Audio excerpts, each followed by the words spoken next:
All right, welcome back to another episode of the Supply Chaney podcast. I am your host, Nathan Chaney, and today we're going to talk a lot about building supply chains, particularly with the circular supply chain concept in mind. And our guest today is Kimberly, and she is heavily involved with the Circular Supply Chain Network. And she's also going to be speaking at the Change North America conference and a couple other things. So we've already done a little bit of background chatting, and I think the one thing I could assign in my head for Kimberly is the fact that she has like 80 certifications listed on LinkedIn, and I'm really interested to hear more about that and her story. So, Kimberly, welcome to the Supply Chaney podcast. I'm going to hand the digital microphone over to you for a minute and let you introduce yourself in a little more detail. Awesome. Thanks, Nathan. I really appreciate being here and the opportunity to speak with you and your audience, and especially to share what I've been doing with the ASCM and what I'll be doing and continuing on that way. I would start, I'm going to have to start by saying I have a very non-traditional background, like a lot of supply chain professionals end up having. That's the way I like it. I wanted to be everything when I was a kid. I wanted to be a fashion designer. I wanted to make characters for video games. I wanted to be a forensic linguist. I wanted to touch anything, and I was so curious. I actually ended up leaving high school, and I went to trade school, started my own business for a couple of years, did a couple of things here and there.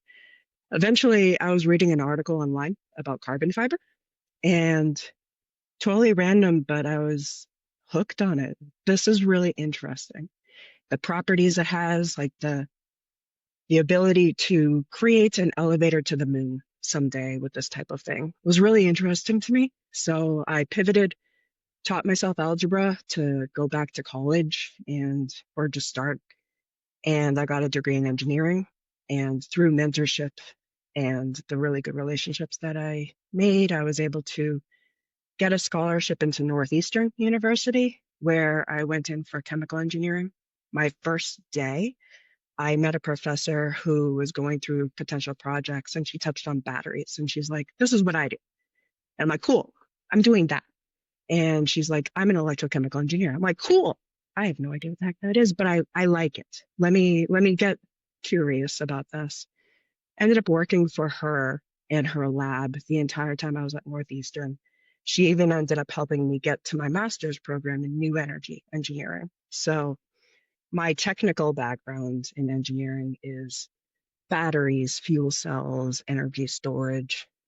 It all kind of came full circle. My first job out of college, I was working at a company, and I was kind of given, as a project engineer, this role of scaling up a carbon fiber based material that went into our product.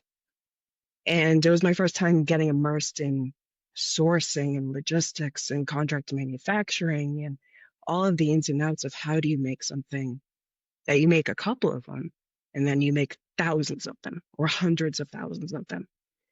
And that journey of combining engineering with supply chain really got me interested and I was hooked. I really loved that world. I moved on to actually an opportunity where I joined a startup, and I was able to build a supply chain from scratch, essentially. So I came in, I was the first one with any kind of supply chain background, and I took it all on myself. Built operations, quality, procurement, logistics. And I really loved that experience. And I really loved that I was given an opportunity to take my kind of innovation background and combine it with the foundations that were needed for building a proper supply chain. So I got really immersed with the ASCM, and I also got immersed with the Circular Supply Chain Network at the same time. The company I was working for is a circular business model, and I had to figure out how to merge the two together of how do you scale something up, but how do you do it so that the supply chain's resilient, that you're taking circular business practices and circular supply chain practices and combining them together. And also, how are you going to do it the right way? So coming from an engineering background and kind of hands-on, I really needed to go back to school again, get certificates and learning and really get involved with the community of supply chain professionals to learn how do they talk and how do they work and what do you do? And I loved that experience of combining them both together. So what I do now with the Circular Supply Chain Network, I'm involved with grant development and developing the tools and the language for helping other companies and other businesses implement circularity into their supply chains, even if they're a linear business model. And I'm able to speak. Luckily now, I really appreciate that I'm able to speak on behalf of the Circular Supply Chain Network and share my combination of product development and project development and engineering and startups and combine it all together to how do you make meaningful change that scales up with your business in creating a circular supply chain. So that's kind of what I do now. I love working with innovative teams, making really tough technical, like physical product. And how do you scale that up? So you go from 1 to 100, and then you're 100 to 1,000, and your 1,000 onward, they're all different. All of these stages are different. And being able to do it with the right partnerships and facing the right challenges so that your company scales sustainably. I like it. It feels like you've maybe done that kind of intro right there a couple times. So really, really well polished. I I have a hard time always being like, so what do you do? Or where do you come from? And I have such a ridiculously windy path that I feel like there has to be a way that I'm able to say, this point led to this point. This point leads to this point. And they all create a wonderfully unique story for me.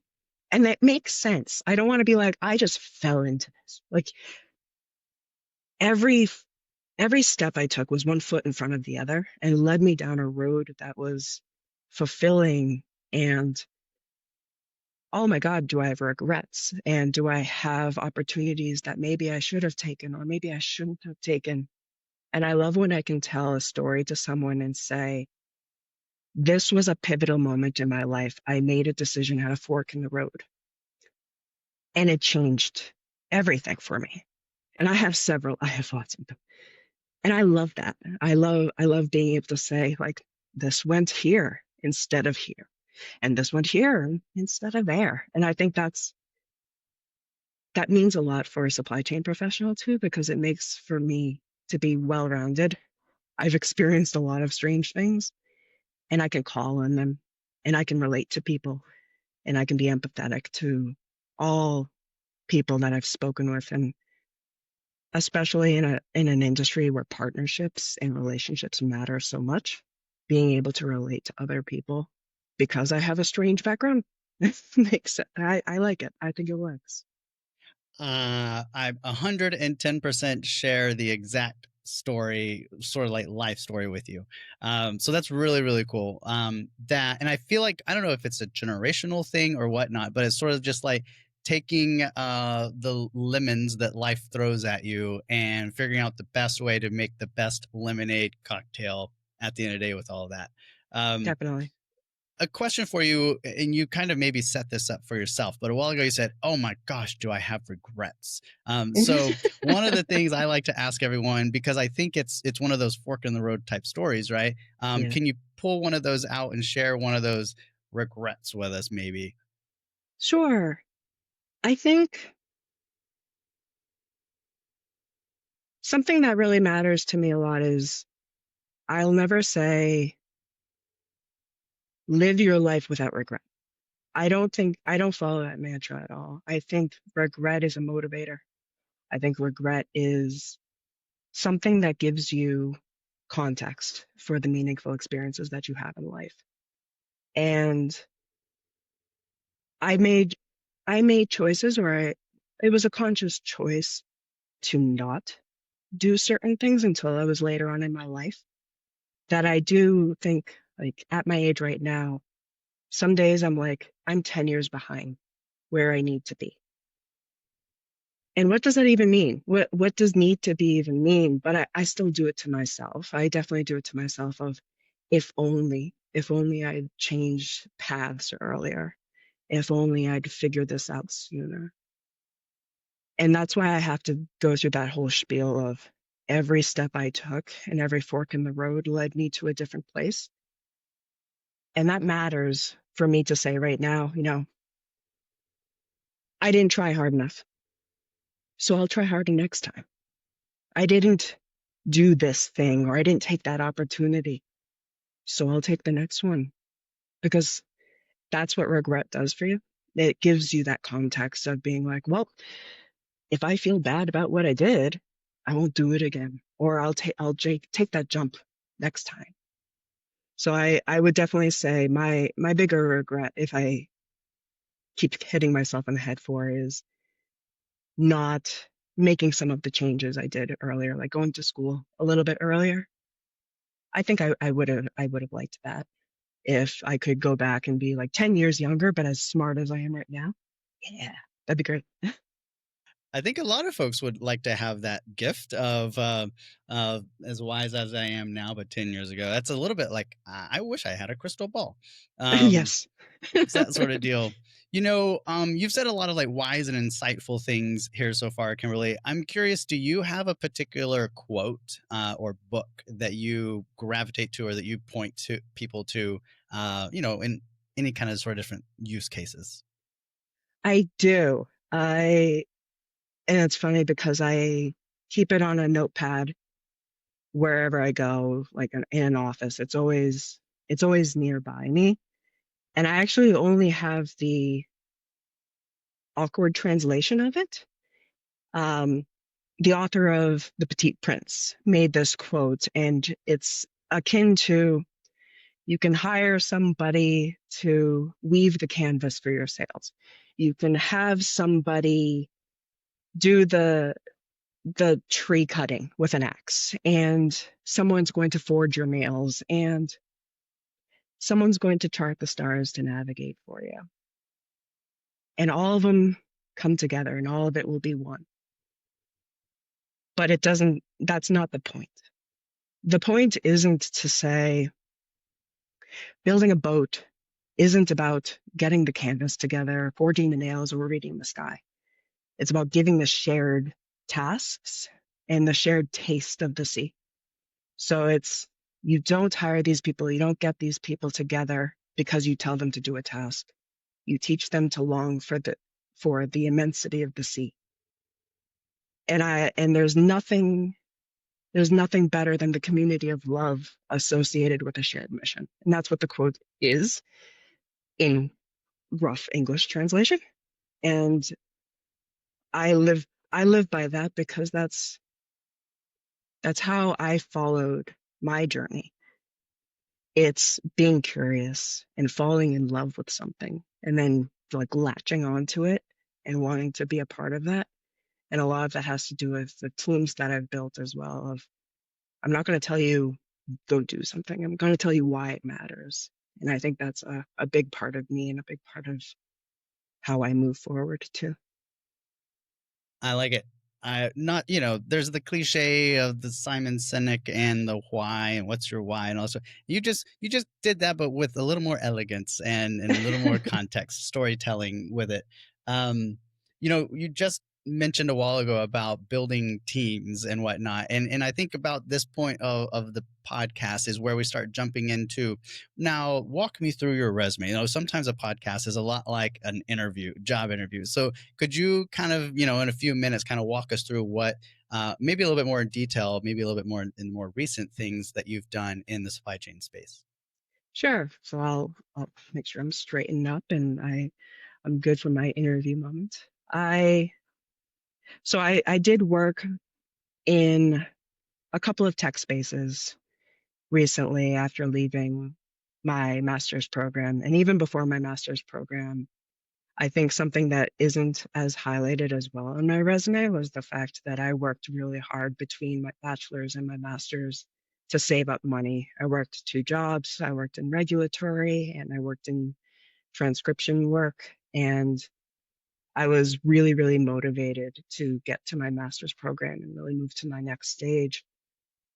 And that's because it was in Korea. So my master's program, I did go to Seoul to do it, and I had this thought that I have to save up all of my money so I can afford to do that. And I was so lucky to get a scholarship, and I met my team over there, and I worked in a lab. It was a very research-based program. And for them, it was how do you cross the barrier of culture and of language? I taught myself Korean so I could work with them. I immersed myself fully of, okay, I don't understand this because come from America. I have American culture and society, but I want to learn and I want to be a part of your culture as well. And I take that with me also anywhere I go, as far as I have to meet in the middle because everyone grows up with different lives. Everyone has different thoughts. Everyone has different backgrounds. So I worked at Plug back in America. I actually couldn't stay in Korea. COVID kicked me out, so I couldn't stay over there. I was working towards my visa. Came out to the U.S., worked at Plug, and I got to work with a global team. I was in Massachusetts working with my team, and it was more of a manufacturing space.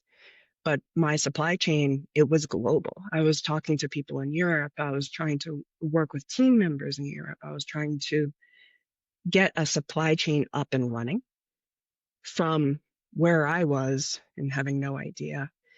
And so I built the quality system at Plug for that. So how do you test and how do you validate? And then I was working with teams in Japan. Okay, this is what I'm getting in my data. Where are you getting in your data? So there's a lot of that type of back and forth of building standards with global teams. I loved doing that as well. When I transitioned over to Electra, it was kind of the same thing, building from scratch this global sense of how do I work with teams or how do I work with people in Canada and Europe and in Asia to source and build something that's really never been built before. And how do I supply my manufacturing team with the things that are necessary for them? So I started and I quickly realized I needed a team. So I worked with our leadership and I said, I need a quality person. I need a logistics person. I need a procurement person. I need all of these functions to start being built. And it's funny when you're dealing with and working with innovative entrepreneurial people, they see the mission, they see what you need to make.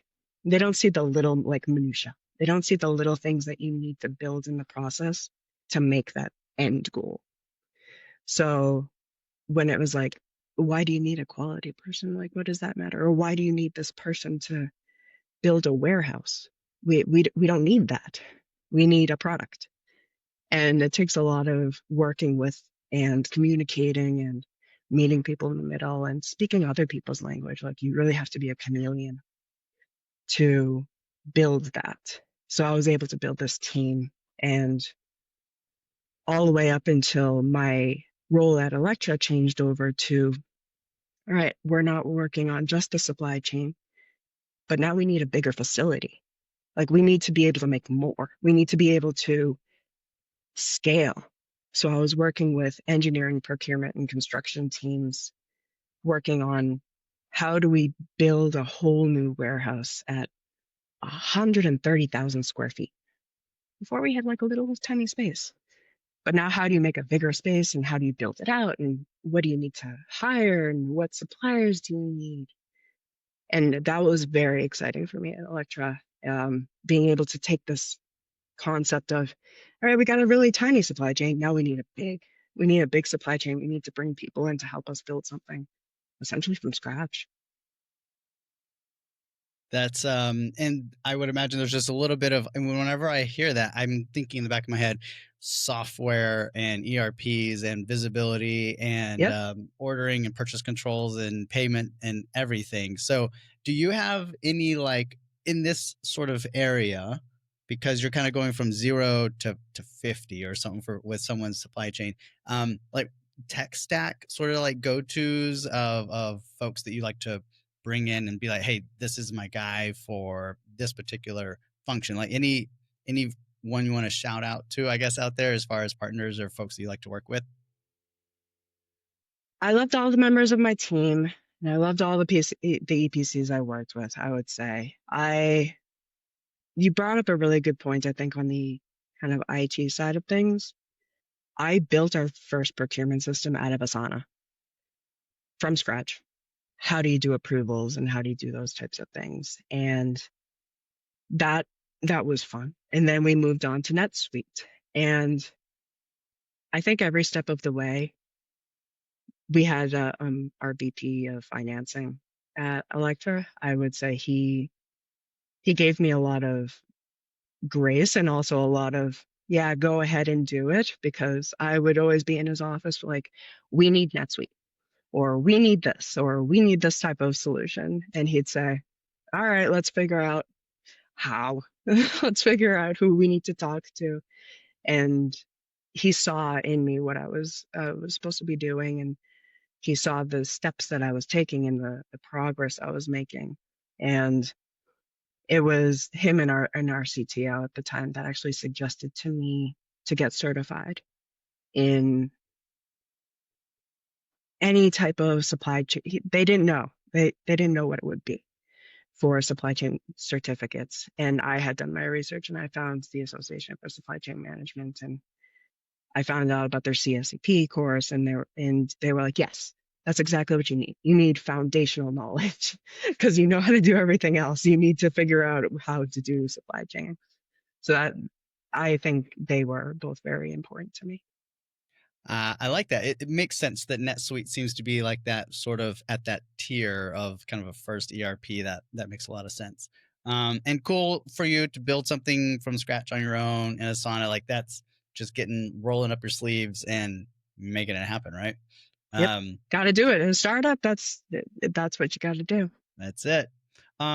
So great segue into kind of certifications, and I've often told folks, I talk with a lot of organizations that have supply chain certifications and programs, and I've always kind of advocated them for people who are coming into the supply chain world from an outside discipline, an accountant or an IT person or an engineer who's coming into the supply chain space and needs to kind of get those fundamentals. And so you seem to be like the perfect case study for the kind of person that those things are geared for. Can you talk a little bit more about, I guess, your experience with certifications, but also just ASCM in general?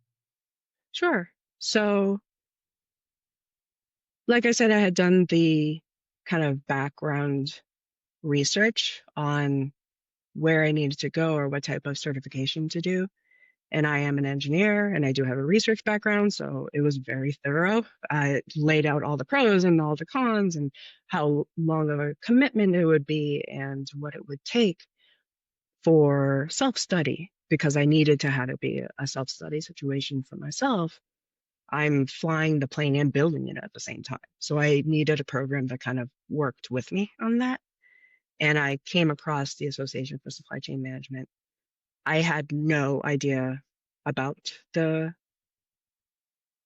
association before then. Yeah. Just like everything else in my life, I stumbled upon it and I'm like, oh, this is the thing. I'm going to follow it. And I really actually enjoyed, and I was really happy for that, because the self-study experience for me for the CSCP. So I am a certified supply chain professional. That was my first certification from the ASCM. And I loved that experience. I thought the book was well written. I loved how it was tested.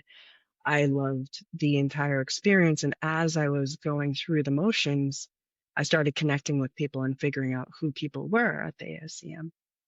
And I enjoyed that experience as well. From there, I actually had so much fun, I guess, with the experience and passing that exam. I went on to also get the resilience certification, and I joined the ASCM local chapter for Northern Colorado. And I've also joined them for their S&OP course, which I also genuinely enjoyed. That one was a top class. So we had an instructor and it was virtual. And that was really fun because it was a very small class. So lots of questions being asked. And I really liked the kind of change of pace of having an instructor. So the ASCM offers like a really good platform that I can self-study and still be successful. I can have an instructor and I can still be really successful. And going from the CSCP, the CTSC was just recently announced. It came out of beta. And I really liked this idea that it was more of a business and project management type of certificate. I would tell leadership at Electra, this is more of the project management side of supply chain. And this is how I'm going to be able to take the basics that I learned at the CSCP level and then scale them. So how do I make transformation? How do I make change? How do I take something that is going to be at 1, 250, to 100, to 1,000? And I felt like it was a very natural and very easy transition to come from the CSCP and then start taking the CTSC course. It all kind of like clicked that your CSCP gives you, these are your equations, this is the language, these are the words, these are the terminologies. Okay, now how do you grow in your company and grow your company using the foundation? Now apply it and work with stakeholders and do a proper change management or proper project management plan. So I love the two of those certificates together, especially. And the resilience certificate helped me with more of the language on sustainability and circularity that I was able to understand a bit more and get introduced to the circular supply chain network from that. And eventually everything culminated to last year going to the conference. So I went to the ASCM conference last year and I got to meet all these people in person, people that I greatly admired, like Deborah Dull and Chuck Niemer. I loved all of them like from afar. So to be able to like stand in front of these people, give them a hug and be like, you were a big inspiration to me. Or in Deborah's case, she put her hand out and she's like, hi, I'm Deborah. And my jaw dropped and I was speechless because I was such a big fangirl of her. I also ended up winning an award last year. I did end up winning the American Supply Chain Professional Award. Thank you. It was funny because I ended up getting the award because I built a supply chain based off of these foundational models that I had learned from the CSCP, and I made it very clear that it was the ASCM's help. It was the community. It was the learning that I got from these certificates that really helped me take something that I kind of figured I was kind of winging it a little bit from my past experiences, just putting pieces together of what to do, what not to do, what worked, what didn't work.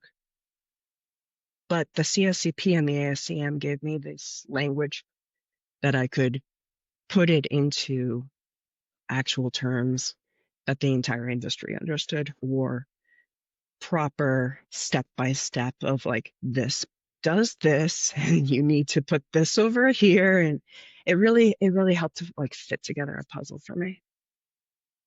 That's really awesome. There's like this build in public concept where people like will start a company and document every day of it, and you can kind of watch the growth. It sounds like that's kind of almost what you did, but with a certification course and in an actual supply chain. That's really cool.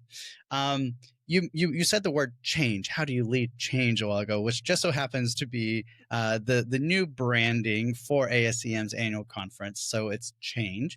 I got to skip over to Brussels and hang out with them for the European Change conference, but we've got the Columbus one coming up here pretty soon here for North America, and you're going to be hanging out and doing some stuff with the conference. Can you talk a little about what you're going to be doing at the Change North America conference? Definitely.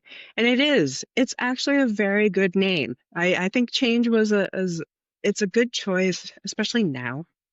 there is a lot of change like happening in supply chain. And I love the concept of a supply chain in general. Like it's not a supply dot.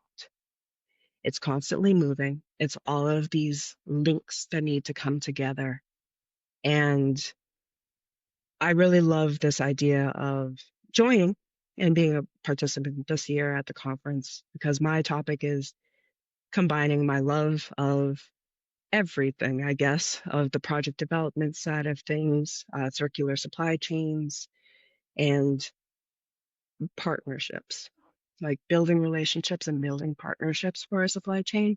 Again, it's multiple links in a chain. And part of that is also the relationships that you build outside of and inside of your own organization. So I'm going to be speaking at a roundtable. So this new concept, like change, there's a bunch of change happening with the conference setup that they're doing these roundtables now, where they're facilitated and they're coming through this idea of bringing people together to share ideas. It's not just people presenting to an audience. Now the audience is being able to participate, ask questions, come up with ideas together. And I think that's really good for the industry that all of these ideas get to be shared together.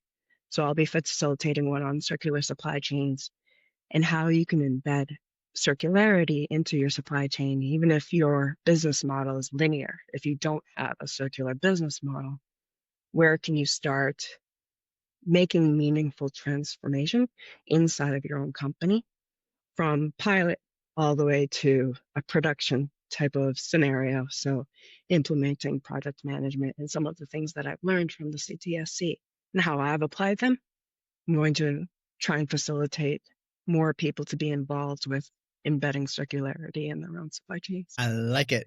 Sorry, it took me a second to hop off of mute there because I was pulling up. I took a screenshot. There was someone who did some research and shared it last week, and it was basically this was asking about familiarity with supply chain management terminology and technology, and I'll tell you the lowest familiarity category was decarbonization. And the second lowest one was circular economy solutions. Right there. Like Ooh, that was in it. Like so everything the highest was remote work and teleoperations, supply chain visibility platforms, like the things that we hear a lot about. But it stood out to me and I knew we were gonna have this conversation. And so I wanted to bring this little data point, like the second most unfamiliar concept in supply chain is circular supply chain. So can you dive into that for a minute or two just to kind of educate folks because clearly there's a lack of education out there about it, about what the heck circular supply chains actually means. sure. So it's true. It's so true. And it's also, right now, we're even working with the difference in linguistics of a circular economy versus a circular supply chain and a circular business model and circularity and recycling, which doesn't begin with a C, but it's also part of the, we're just throwing words out there and we don't really know what any of it actually means. So if you're looking at a circular supply chain is your reverse logistics, or it's your being able to bring something back and remanufacture it. The idea of the circular economy as a whole is how do you keep something, say you're a juggler, how do you keep the ball in the air for as long as possible? So in a supply chain or even in a circular economy or a circular business model, how do you keep the materials that you've pulled out of the ground? How do you keep them being used for as long as possible so you don't need to keep pulling things out of the ground? The ground is going to run out. I spoke at a webinar for the ASCM earlier this year, and I used the analogy of those nice little irrigation sections in front of buildings that have all the little rocks. You take one of those rocks out every day, the rocks are going to be gone. And that's how the world is, and that's how materials are. So if you think of your traditional manufacturing, if you think about the energy transition, all of these things that need to be built, all of these things we need to consume, they're not going back. So how do you keep them being used as much as possible? And that means, in a consumer sense, how do you get something to return back to you that you can sell it to another customer, or can you do something with it to transform it to sell it again? Or can you take back a machine and repurpose some of the parts, put in only a couple of new parts, and then sell it back out again? How do you keep something up in the air really as long as possible? And that's the idea of the circular economy in product as a service, in leasing, in takebacks, in remanufacturing, even urban mining. This idea of, in e-waste, all of these PCBs or batteries, can we take them back after they're not usable anymore and break them down into the pieces that can go build more? And that's the idea of the circular economy and the circular supply chain, is taking the materials back, giving them new life again. Yeah, that's kind of how I've heard it for sure. And I gotta admit that it was Deborah Dahl at a conference where she was a keynote speaker that really planted the first seeds for me on this whole topic, which was kind of mind blowing because I'm kind of in the know on things in supply chain. And so for me to be that old and just have been exposed to it was really fascinating, and it felt like I was learning a new language that I didn't know before. So maybe a way to kind of like cap off that particular question there is: are there one or two like really awesome examples that you've heard about or you know about that you like to cite that make it like real understandable for the general folks out there in supply chain to understand like a great example of this circular supply chain concept? Oh, there's many. I think I'll pull from my industry of the energy transition and batteries. And Okay. there's companies like Redwood Materials, where their whole business model is, give us everything. Give us all your EV batteries. It doesn't matter what type it is. Give us these batteries and we'll find another way to use them. So initially, what they would do is break them down, and all of the critical minerals, which is a buzzword that everyone knows right now, they can take the critical minerals from these dead batteries. We'll simplify them and call them dead. They're unusable. We'll pull the critical minerals out of them and give them back to the industry so more batteries can be made. They also can take these batteries and put them into a battery energy storage system. So energy that we need every day to turn on our lights can now be powered by what used to be an EV battery. And that's a perfect example, I think, of a circular supply chain where you ran your ionic into the ground. That battery has to go somewhere. And instead of going into the ground, it might be powering your house someday, or the materials in it might be going back into your next ionic or your next Tesla. Yeah, that's one of the things I think that Deborah's presentation talked a little bit about was like, for example, I think Rivian has like designed all of their vehicles to be able to be disassembled back into pieces. And like this concept of like not just the simple concept of not gluing things together so Oh, that yeah. you can disassemble them and take them apart later, right? Like I know how to sew and whatnot. And so like this concept of being able to take something that was something, disassociate it again back into its original parts that can be used and given another life. That was a little bit mind blowing, I think, when she shared that. And so that's the one that I give to folks is just building things with the end in mind of the ability to take it apart again and give it another life later. Definitely. That's one of the things I absolutely love about the circular supply chain is you just gave a completely different step. Remanufacture. I can give a step of repurpose or recycle, or we can talk about companies like ThreadUp, that it is an e-commerce site where you can donate you give your clothes that you've used, you bought, and they're able to be sold out into the market again. So That piece of clothing does not go into the trash. That piece of clothing is on somebody else and they're loving it. This is actually from ThreadUp.